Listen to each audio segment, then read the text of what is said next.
नमस्कार। जब दबाव में आकर धृतराष्ट्र को युधिष्ठिर को युवराज बनाना पड़ा, क्योंकि धृतराष्ट्र चाहता था कि दुर्योधन युवराज बने। धृतराष्ट्र की महत्वाकांक्षा थी, तभी तो महाभारत हुई। और हमको तो सबसे ज्यादा चिढ़ धृतराष्ट्र ही लगता है, बाकी किसी से नहीं लगता। हमको दुर्योधन जैसे लगता है कि एक ऐसा बालक है जो हमेशा उसको कोई समझ ही नहीं पाया, और जो जिस रास्ते ले गया उस रास्ते वो चल पड़ा। तो धृतराष्ट्र के ऊपर इतना दबाव पड़ा, गंगा पुत्र भीष्म का, द्रोणाचार्य जी का, कृपाचार्य जी का, और हस्तिनापुर की जनता का, विदुर जी का, कि जिसकी वजह से, और खास करके हस्तिनापुर की जनता, वो चाहती थी कि युधिष्ठिर युवराज बने और फिर सम्राट बने, और जिसकी वजह से उन्हें गद्दी पर बैठाना पड़ा, युवराज बनाना पड़ा। लेकिन ये बात शकुनी से सहन नहीं हुई, दुर्योधन से तो सहन नहीं हुई, वो तो था ही, लेकिन शकुनी से भी सहन नहीं हुई। और शकुनी तो चाहता ही था सब कुछ नष्ट करना। हम उस पर कुछ लिखे हैं थोड़ा सा, अगर आपको अच्छा लगे जरूर बताइएगा। जब बनी युवराज युधिष्ठिर, शकुनी के हृदय की अग्नि दहक उठी, पांडवों को मिटाने की उसकी कुटिलता चहक उठी। भांजे दुर्योधन को युवराज बनाने की कसम खाई, विश्वास पात्र भवन निर्माता पुरोचन को खबर भिजवाई। लाक्षागृह पुरोचन ही बनाया था वो भवन निर्माता था। मिलकर पुरोचन से शकुनी ऐसा भवन बनवाया, वारावर्त में युधिष्ठिर के लिए घिनौना षड्यंत्र रचाया। कपट चाल का बुना गया ऐसा जाल, भवन में ईंट पत्थर की जगह घी तेल चर्बी रुई सन और भूसा का प्रयोग करवाया गया। महामंत्री विदुर थे बहुत विद्वान, शकुनी और दुर्योधन के अचानक प्रेम से हो रहे थे हैरान। अचानक से शकुनी और दुर्योधन सब लोग युधिष्ठिर पे इतना प्यार लुटा रहे थे और उनको जबरदस्ती भेजने का प्रयत्न कर रहे थे वाराव्रत, क्योंकि वहां वारावर्त जाए और वहां पे वो जो है शिकार खेलने जाए, लोगों से मिले। खास करके धृतराष्ट्र के पीछे पड़ गए थे कि उनको भेजे। और ये बात अचानक से, अगर किसी जैसे कोई चिढ़ता हो और अचानक से उसके मन में प्रेम उमड़ आए, तो ये बात कुछ हजम नहीं होती, बर्दाश्त नहीं होती। और विदुर तो वैसे भी बहुत विद्वान थे और उनको ये बात बर्दाश्त नहीं हो रही थी, समझ में नहीं आ रहा था कि क्या हो रहा है। और उन्होंने अपने गुप्तचर से पता लगाने को भेजा, और उनका गुप्तचर पता लगा के आके जब बताया उनको, तो उनके होश उड़ गए कि ऐसा क्या। जब वो आके बताया कि जो भवन निर्माण किया गया है उसमें भूसा रुई चर्बी तेल घी सन और लाख का प्रयोग किया गया है। जब अपने गुप्तचरों से इसका पता लगवाया, सन्न रह गए विदुर जी जब सुना वारावर्त में पांडवों के लिए शकुनी ने लाक्षागृह बनवाया। मौका पाकर युधिष्ठिर को करने लगे सावधान, जंगल की आग से बचने का बताने लगे कोई प्लान अंग्रेजी में बोल दिए, सावधान करने लगे। वो बार बार अवसर पा करके युधिष्ठिर से बताने लगे कि जंगल की आग से कौन बच सकता है। एक बार उनसे प्रश्न भी किए थे कि जंगल की आग से कौन बच सकता है, तो युधिष्ठिर बोले कि चूहा। तो मतलब जहां पर युधिष्ठिर रहते थे वहां पे शकुनी और दुर्योधन चले जाते थे, बात करने का मौका नहीं दे रहे थे, सावधान करने के लिए मौका नहीं मिल रहा था। इसके बावजूद प्रश्न में जो है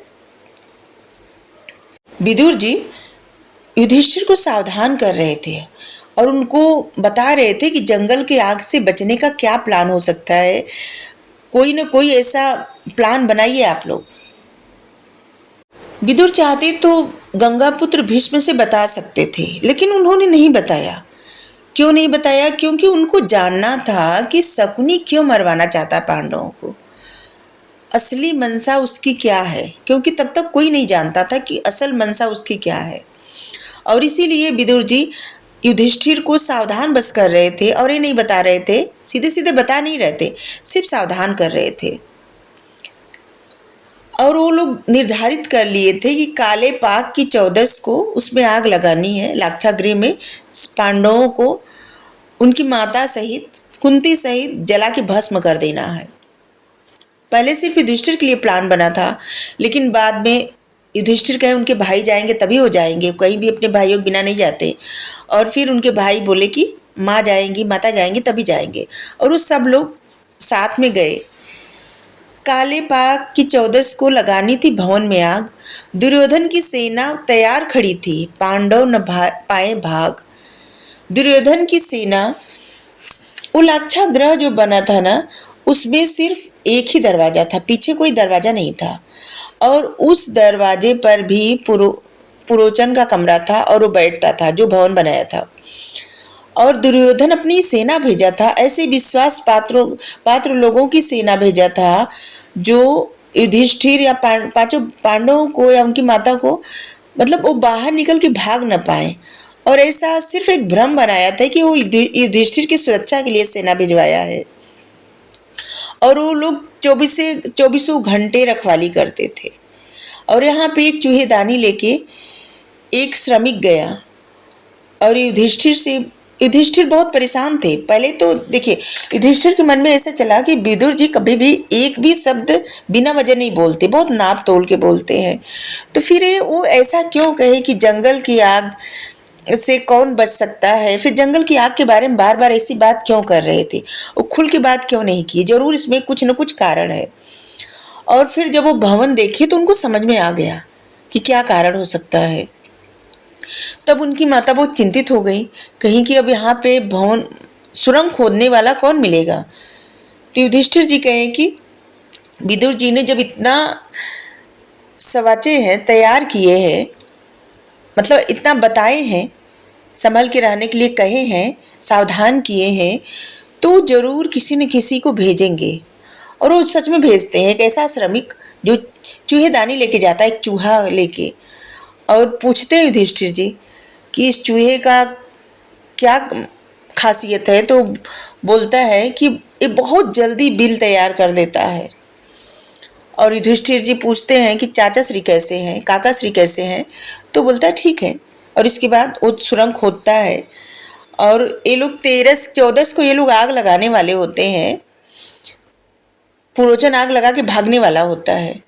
लेकिन क्या होता है ना कि विदुर यहाँ पे कहलवा देते हैं कि ये लोग 13 को ही सुरंग से चले जाएं सब लोग, और भवन में आग लगा के चले जाएं। और उस लाक्षागृह में ये लोग निकलते हैं, सुरंग में जाते हैं, इसके बाद लाक्षागृह में आग लगा के चले जाते हैं। और जिससे शकुनी, दुर्योधन सब बहुत ज़्यादा प्रसन्न, पुरोचन भी उसी में जल के मर जाता है। लेकिन शकुनी, दुर्योधन सब लोग बहुत ज़्यादा प्रसन्न होते हैं कि लाक्षागृह में पांडव और कुंती, उनका विनाश हो गया, सर्वनाश हो गया। जबकि इस लाक्षागृह षड्यंत्र से भी बहुत अच्छा भी हुआ। कभी कभी क्या होता है, बुराई में अच्छाई छुपी होती है। क्योंकि द्रौपदी से उनका विवाह हुआ, पांचाल नरेश द्रुपद संबंधी हुए, एक बहुत महान राजा और बहुत वीर, उनसे कोई जीत नहीं सकता था क्योंकि द्रोणाचार्य जी के मित्र थे। हिडिंबा से उनका पुत्र हुआ भीम का, और उसी पुत्र को मारने, हिडिंबा से जो उनका भीम का पुत्र था, उसी को मारने के लिए कर्ण ने वो अस्त्र चला दिया जो अस्त्र उन्होंने अर्जुन को मारने के लिए इंद्रदेव से लिया था। तो खैर, महाभारत बहुत बड़ी है, इसमें जितना भी कहा जाए कम है।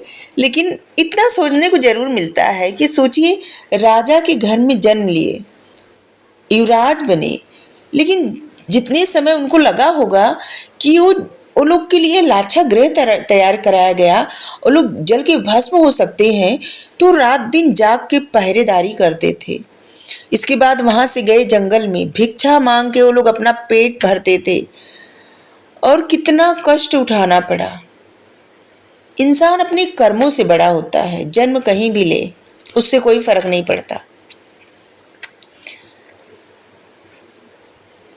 आज के लिए इतना ही। Thank you so much. Radhe Radhe कहते रहेंगे तो बोलते ही जाएंगे। Thank you.